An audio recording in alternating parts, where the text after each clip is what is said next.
Thousands of protesters took to the streets in Paris and across France Saturday in a direct rebuke of the far-right shift taking place in French politics.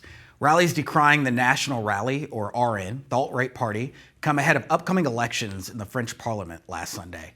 The surprise surge of the RN in the European Union Parliament, led by French President Emmanuel Macron, to dissolve the parliament and call for a snap election. Elections will be held next week. The movement to the right, not exactly exclusive in France. In the last few years, a lot of Europe is going to the right, including anti-immigration and Eurosceptic parties surging in Germany. Alternative for Deutschland, or AfD, and Italy, the League or Lega, to name just a few of those parties gaining favor on those issues. Now, here to discuss this shift is investigative journalist Michael Shellenberger. Michael, great to see you again. Welcome back to Rising. Great to be back. So you wrote a really interesting piece for Public, for your Substack, about this trend, and you say that whatever one thinks about the policies or what the surging right-leaning parties want to do, the responsibility for getting to this point is really on the existing left-wing governments of Europe and other places that have allowed a lot of dissatisfaction to take hold. What do you mean by that? Sure. Well, I was pointing in particular to policies around migration and energy, which really have been driven by the progressive left in Europe. And while, of course, as an outsider, you want to be sensitive to the differences in Europe and the United States, Robbie, what's so striking is how similar the political dynamics here in Europe are to the United States. It's an incredibly similar shift. You see migration being one of the biggest issues among voters, certainly after the economy and inflation, but recognizing that maybe there's less that the politicians can do about that or position other than use rhetoric.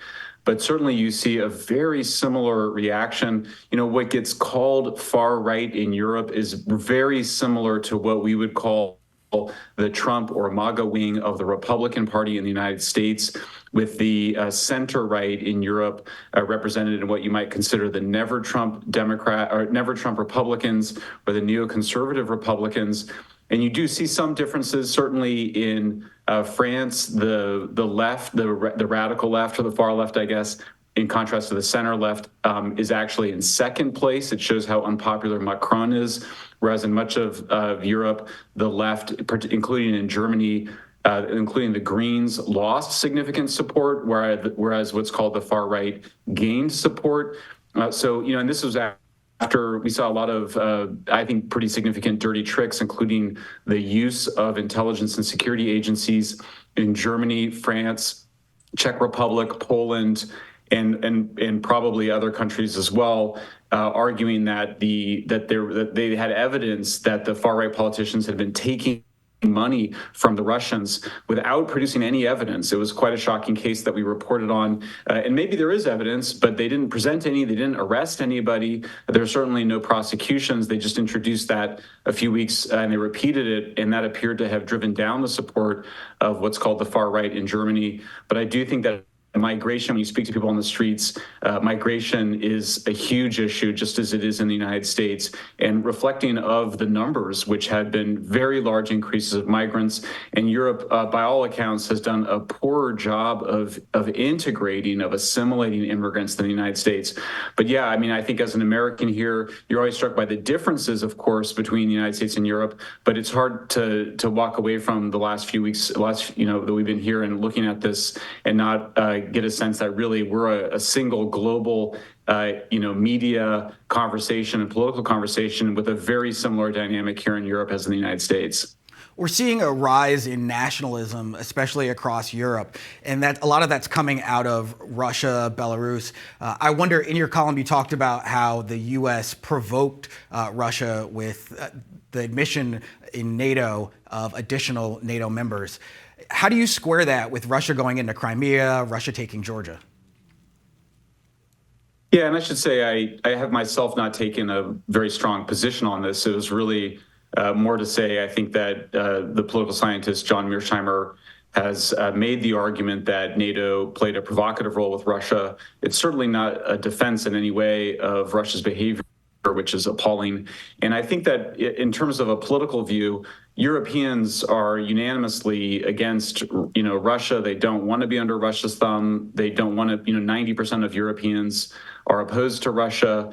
But they also are very frustrated that they don't see an end to the war in sight. They feel like the war has been prolonged. It hasn't, there's not really a vision for ending it. And so I think that's also been a huge issue. The energy issue, of course, is, or maybe not, of course, but it is related to the Russia invasion, since they view the loss of the Nord Stream pipeline most people think here, due to NATO activities or some NATO countries, rather than Russia blowing up its own pipeline and that being responsible in large measure, along with the Green New Deal, which is the name of it in Europe, for higher energy prices.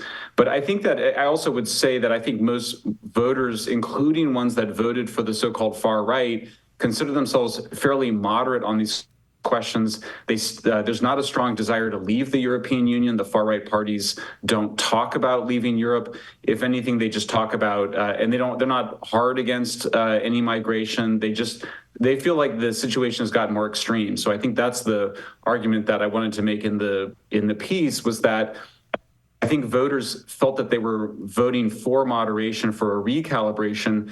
I think it's a mistake to think that the voters were voting for something far right. I think they were more reacting to what they saw as extreme migration, energy, and Ukraine war policies. They want to see moderation. I think there's a mood here for kind of getting back to normal still. They feel like they haven't really gotten back to normal after COVID and after the Ukraine war, and they're really desperate to do that and bring down prices, certainly the high priority. I would also say housing. You talk to young people, housing prices, lack of housing, affordable housing. It's like talking to people in California or Washington, D.C. or Boston or New York. It's a very similar set of concerns. So, again, I think it's a moderate electorate looking for moderate leaders. And you see, particularly in France, but really in all these countries, very strong efforts to moderate the message. France in particular has this very young, good-looking, charismatic 28-year-old who is in the far-right party, who has used TikTok very well, and it comes across very moderate, particularly compared to where that party has been positioned in the past. Yeah, it's so interesting what gets described, by the media, by commentators as far-right, when it's like, well, is that really a far-right opinion, or has the government behavior shifted so far to the left that now that looks far-right, even when it's in keeping with what a majority of Europeans or Americans, like we see on the immigration issue, and I should say I'm in favor certainly of legal immigration. I want people to be able to come work in the country, help solve some of the problems you're just talking about. Housing. I mean, we need people to build houses. We need people to work in businesses. We need immigration. We don't want to suddenly have some kind of labor shortage, just like we wouldn't want a shortage of any other kind of resource.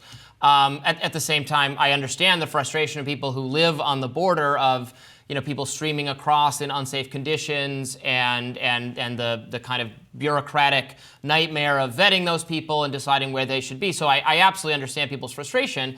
We look to Congress, government, hopefully, to do something about the issue.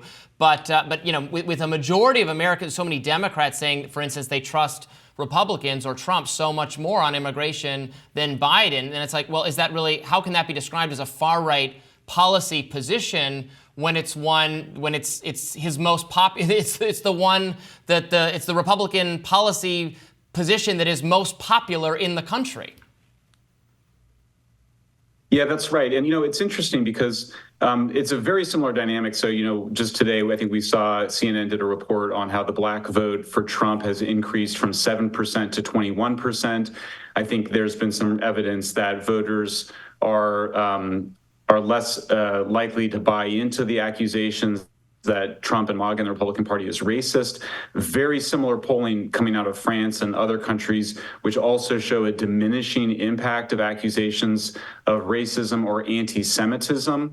And of course, this occurring at the same time that the so-called far-right parties are attempting to moderate their position. But, just interviewing people on the streets. I'm in Ireland now, and we've been interviewing people about the proposed hate speech law. And I asked them if they feel like there is more hate speech. Is there more anti-immigrant sentiment? And people say, no, they don't think so. There's not a sense among ordinary folks that it's some huge hate speech crisis. But, you did know there was a rally in France, a big protest in France against the far right party. So certainly the left is agitated, but it's a very similar dynamic in Europe as in the United States. It feels like the kind of very anxious, arguably hysterical reaction to MAGA and Trump nationalism has just diminished a bit. It feels like the fever has broken. It's obviously still there among folks on the left, but it feels like, people in the middle are less susceptible to those messages. And I think that means, one of the headlines that came out of the European elections was the center held. And while that's true, you did see a significant loss of support from the more radical far left in the elections than that suggested. So it does suggest that the center, as it governs, is going to be governing more as a center-right coalition at the European level, but arguably in the different countries than as a center-left coalition. But I mean, I got to tell you, what's so striking is just how unpopular these leaders are. Macron is unpopular. The Chancellor of Germany is unpopular. Obviously, or maybe not obviously, but the Prime Minister of the UK is very unpopular. So those pictures coming out of the G7 meeting a few days ago, that reaction you saw online, I think you see it in the streets too, is that people just have really lost confidence in the leaders. They don't feel like they have migration, energy, inflation, or just new housing where it needs to be, and they're looking for the pendulum to swing back to the center. Michael Shellenberger, thank you so much for that analysis. We really appreciate you joining. Great to be with you guys.